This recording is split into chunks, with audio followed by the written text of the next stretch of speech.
A city that lives loud, moves fast, and never stands still. Tonight, inside the Uber Eats Music Hall, the volume rises, the crowd gathers, and the spirit of metal takes over. Berlin, stand proud, loyal to the grave. You pass the torch, you drink my blood, I am divine. We stand against the world, unified for life. There is darkness in this life that forever ignites. You are one of these lights, the light of our lives. The light of our lives. It was so nice! It was so good! The show was so good, we loved it so much! Berlin, that was amazing. Thank you so much. It was actually one of the best shows, like maybe the best. I don't know. Everything was on point. Thank you so much for your energy. Vielen Dank. Ich bin ein Berliner. Berlin, still standing, loyal to the grave. Next stop, Riga. Riga. The Baltic night is cold, but inside Palladium, the fire will rise. Fast riffs, relentless drums, pure thrash fury. This is extreme aggression. Kreator has arrived. Drummer bullshit session, take one. We want to start by wishing Dan well and like wishing strength to his family. He had to leave the tour, and Walt here is crushing every night. Absolutely. So should we get started? Does anybody got questions? Because I got some questions. For our sake, I mean, everybody watching, I hope by now you know who these two gentlemen are. Oh yeah, I'm Tom from Exodus. Because these guys changed the I'm game. Ventor from Kreator. Hey, it's Walt. Normally from Opeth, but on this tour I play for Carcass. And I'm Carlos, I play Nails. So once again, by now you should know who these two gentlemen are because they changed the game. They had groundbreaking records before. And we're still playing in the game. Before we were I don't born. know how that happened, but it's happening. So, cheers to us. I wanted to ask a few questions, like because I grew up in California, like way the fuck away from here. He grew up in Europe, but we kind of went to the different schools together. I'll get to you guys in a minute. Right, yeah, please. But I wondered, and we started a conversation the other night, me, him, and Carlos, about like just what it was like growing up and like being exposed to music, where you first heard like harder edged music, and you know, I think you said something about like what was it like growing up in Germany, on this side of the world, like a long time ago, like formulating years when you were like first learning drums and shit like that. What was your go-to? Yeah, I had to go to concerts to watch the drummer, what is he doing, and learning by seeing. Yeah. And then after that, quick home and try the stuff I saw, and yeah. What records were you buying back then? Well, Priest, AC/DC. How did you get those records? Were they all imports? Or was there a record store in Essen, There like was a Alta record- Essen, yeah, that you there all was- went there to? was a record store. Yeah. You remember what it was called? That was called Insider. Insider. We got everything. They also got import stuff. By the way, I got some Slovenian money. If anybody wants to buy it from me, like it doesn't work anymore. I can't even get Serbian money for the Slovenian money, but it looks cool. So if anybody wants to buy it, So you had the record vault. So he's saying AC/DC, Priest. You were exposed to that just as well, yeah? I was. Scorpions. Oh yeah. Let's talk Scorpions for a minute, as I know Scorpions weren't really hard edge enough for Ventor as a young drummer, but on the West Coast, we were eating that shit up. Like, you know, I never heard Scorps, and I went to Kirk Hammett's house one day, and he put on Tokyo tapes, and just like so many moments, you know, AC/DC, that live record. That's the first one I heard, and it blew my mind. Walt came in and is subbing for Dan. You're doing a fucking amazing job, dude. Every night you're crushing it. But I wanted to know, like, you're from a whole different side of the planet, a little bit farther away from him, a little bit farther away from me than him. But We'll be there tomorrow, right? yeah. What was like? Finland, for all of you. What was like your young metal life in Helsinki like, and what were you listening to, and like what was filling your brain in formative time? Well, as a matter of fact, I wasn't born in Helsinki. I was born in up north of Finland, like in a small village where there was no record shops or anything. Closest record shop was like an hour away in a small town as well. But yeah, I mean, the way I was exposed to music and metal was through my parents actually. Yeah. And I mean, my mom had a lot of CDs and vinyls, and that's how I kind of got into metal in the first place, and also like watching music videos on TV and slowly like starting to like play along like on a couch with pens and whatnot, and that's kind of how I started my drumming path. I started on coffee cans. The snare was a coffee can with a paper towel draped over it to trying to get the, but it was stupid. But I was 11. There you go. Do you remember the records your mom had? Yeah, she had a lot of King Diamond and Iron Maiden. Whoa! And Didn't see that coming. But also like the next generation of bands like Children of Bodom and Cradle of Filth, and stuff like that. Badass. Type of Negative. Wow. That's a hell of a Paradise collection. Lost. Yeah, that's a hell of a collection for your mom to have. Yeah, she'll be there tomorrow. So Awesome. Man, that's good. That's cool. I can't wait to meet your mom, dude. Right? Yeah. Fucking A. Yeah, no, my mother would have never had any of those records in her collection. My mom had Joe Cocker, Santana, Creedence Clearwater, some 60s bands and things like that. But your journey in this, because you're more than just a drummer. Like I've seen you like crank out rhythm chops. We've jammed. Yes. For fun, during sound checks, I pester all of them. I still have to pester him, but I'll pick up their bandmates' guitars and just start jamming with these guys on drums, and I'll play guitar. How did your journey start? Like what? You're West Coast like me. Yeah. You've always been West Coast? Born and raised Los Angeles. sorry. San Fernando Valley. What was your California. journey like? Formative times. I grew up around music. Music in my family started with my grandfather. Was passed down to my father, older sister. So there was always instruments in the house, a whole backline in the garage because my dad would perform with his bands or play at church. Yeah. You know what I mean? So it was just always there, and I didn't gravitate toward it seriously until maybe I was like 10 years old, where I kind of sat down and just started to actually want to learn something on my own. Was that guitar or drums? So the drums were in the garage, so I'd always spend time there because I could make the most noise and not piss off the rest of the house. But like acoustic guitars were always throughout the house, so maybe through my older sister, who's about 4 years older, and an older cousin who's about the same age as her, he would show me basic stuff in the punk scene, like Ramones and Misfits. I'm like, oh, let me try to learn Blitzkrieg Bop on the drums. And then my sister would show me whatever was popular, the White Stripes, at the time, late 90s and stuff like that. So let me learn this riff, this Seven Nation Army riff on the guitar, because it's one string, and I can just one note at a time. So I kind of learned both at the same time. That's awesome. Yeah, and I kind of just developed the practice that way. Sounds like you guys got like pretty good education in like everything. Like, Sure. You had everything from Iron Maiden to like early blast beat stuff. yeah, I mean, I guess because my mom is she's only like in her early 50s, so she's only like 20 years older than me, so Yeah. she was already like A fan? yeah. So it's a little bit different than maybe your generation, like, and growing up with your like parents' taste in Totally. music. I think that's what we all like first latch onto, right? Like, Yeah. did your parents have albums in the house too? Like, Not really. not really? I was like on my own. Yeah. Yeah. She had good friends. Because I saw Stoney the other Exactly. night, and I was Yeah. like, that's a good guy. Yeah. Yeah, with Miller. Found everything. That's cool. Together. It's a lonely life being a drummer.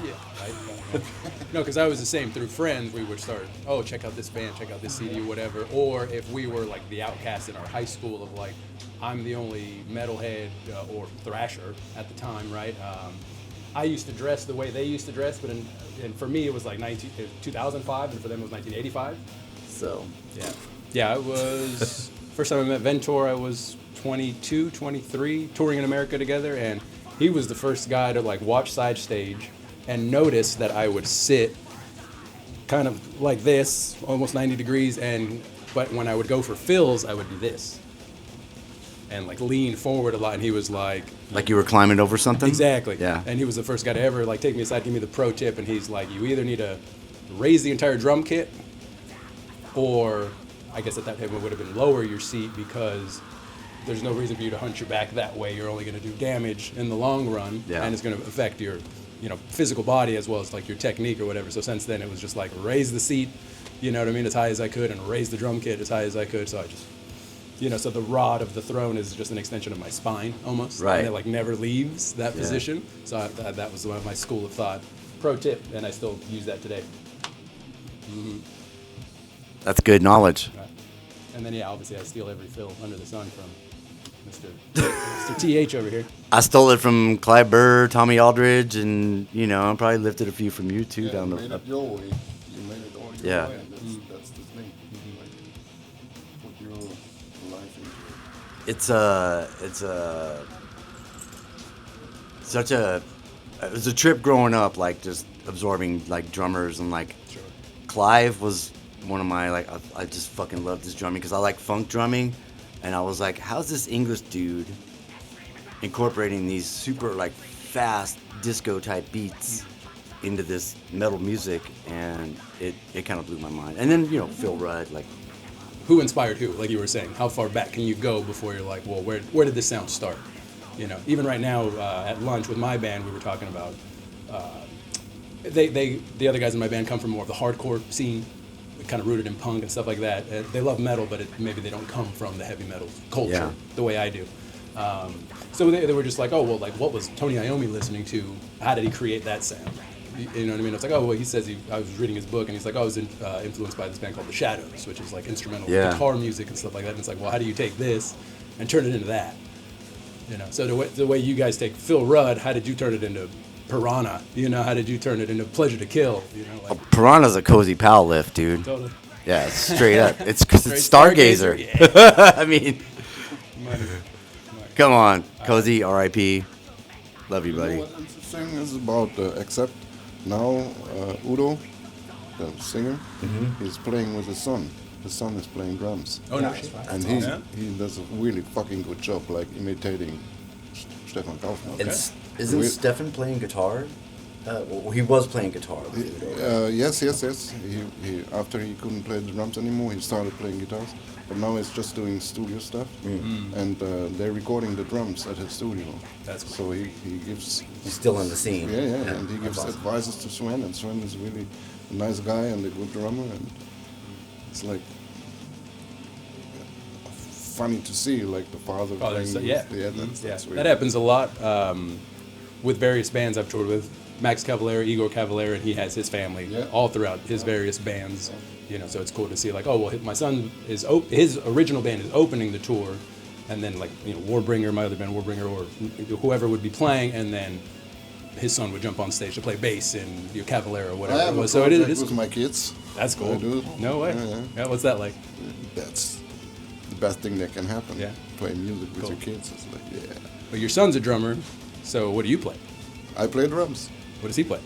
guitar. There you go. And Okay. the other plays the bass. Badass. And then we got another guitar player from one of the bands my older son is in. Sick. So it's like, it's Family. family. Yeah, family. It's family. That's awesome. Cool. So you said your mom already had King Diamond and these kinds of records. Yeah. So you were like, what? You were exposed to that kind of stuff. Well, to me, early. it kind of like I was more interested like in the next generation, like Children of Bodom and Okay. Dimmu and Sure. Cradle of Filth Yeah. at that time. So it was only like later on that I got Went into back. like, Exactly. Yeah, exactly. No, same. Yeah, I got into the more aggressive stuff and then went back into the classics. Yeah. et So I cetera. kind of started off with the more extreme side of things, and then only like later on when you kind of found out that, well, in my opinion, the cool stuff in that genre has already been done. Then you kind of want to go back and see what find influenced them. Yeah, exactly.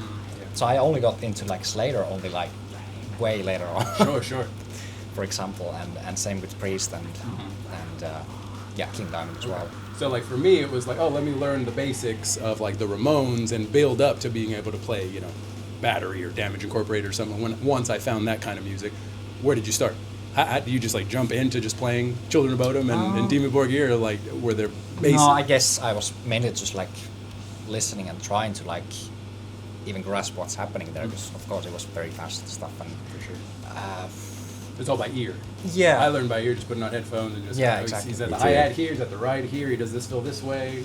Yeah, I mean, I rewind can't, it. I can't remember the first songs that I've learned, but Yeah, okay. it must be some like simple rock that Okay. that you've just seen on a music video on Sure, TV. okay. And then kind of. So it wasn't Demu out of the gate. Like you weren't immediately trying to learn No, learn no. that style Not right as away, soon as you no, got a drum no. set. Yeah. But yeah, that's a tough question.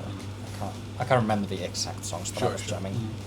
It's just nice. It's just always interesting to me to hear like the progression. Yeah. Because the other night when we were hanging out, I asked them. I was like, "Do you remember the first time you heard about him and his band? And do you remember the first time you heard about him and his band?" And this would have been, Oh. you know, College radio, KUSF, Rampage Radio. It's the first time I ever heard Kreator. And I thought to myself, I was like, God damn, that singer's aggressive. The guy hits a snare drum like a fucking mule. After my own heart. yeah. And I thought, that singer, I bet he's not going to be able to sing like that forever, because he's projecting some power. Here we are, 2026. Still I was wrong, happily wrong about that one. But yeah, college radio, I think, for bands like us, first starting out in the States, it was an explosion of just tape, people like licking envelopes and sending tapes off to K blah blah blah blah, and you know, on the West Coast, on the W blah blah blah blah over there, K something on the West Coast. And when, on our early tours, we were sleeping on their floors in Canada and shit, like driving around in vans, sleeping on DJs' floors that did college radio. So shout out Nick Barker too, Dimmy Borger, and fucking huge. But prior to actually making Bonded by Blood and Endless Pain, it was like demos. Were your demo? I mean, there's like the Exodus demo, of course, but then the rest of it would have just been like live bootlegs, not necessarily like studio demos of the album tracks. Yeah. Yeah. Did you guys do the same? Like, were there any live like demos that you would send around, or was it just we did? Just The Tormentor stuff. We recorded the first one in the rehearsal place with like a tape recorder. Just put it there. The Ghetto Blaster? Yeah. But that was a Tormentor demo. It was a Tormentor demo. Yeah. Yeah. It was Blitzkrieg demo. And the second one was End of the World, and we went to like in a 4-track studio. 4-track. Bounce it all to one. Bouncy, yes. Recorded Pray to some God, stuff it's there, you know, yeah. sounds good. And, Right on. Yeah, we were trading with other like Sepultura and Yeah. just No way. sending it everywhere. wild. And one day, Stoney, a friend of us, he did all the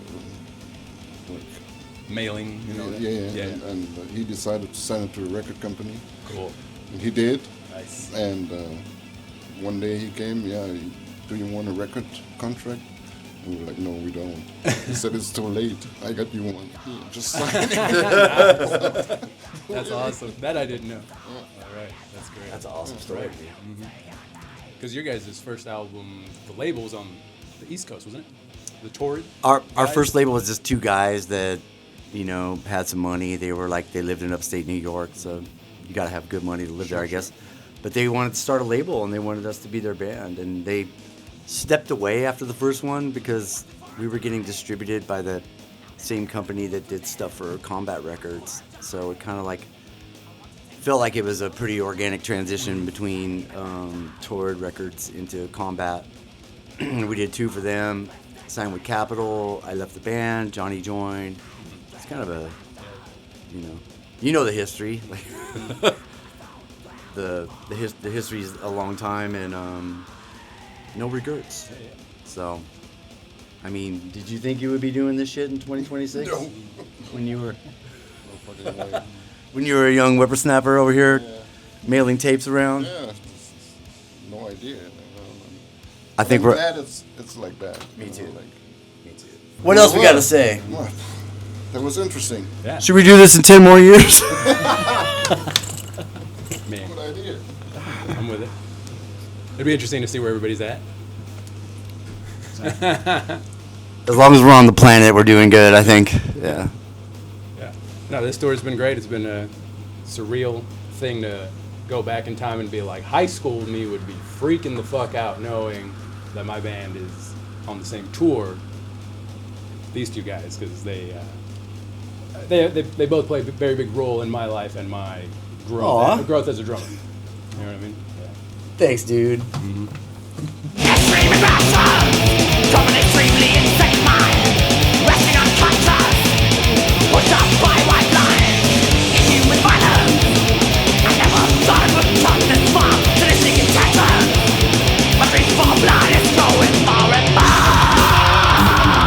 It was amazing, actually. It's, I was into Kreator and Carcass, so it was one of my faves, you know. And, I'm astonished about the concert. So it's good. It's good. How do you like it? It was awesome. There's nothing more to say, honestly, because it was just awesome. So that's it. It was amazing. What do you think? Yeah, it was incredible. So keep on rocking. Riga. The night burned with extreme aggression. Next stop, Helsinki.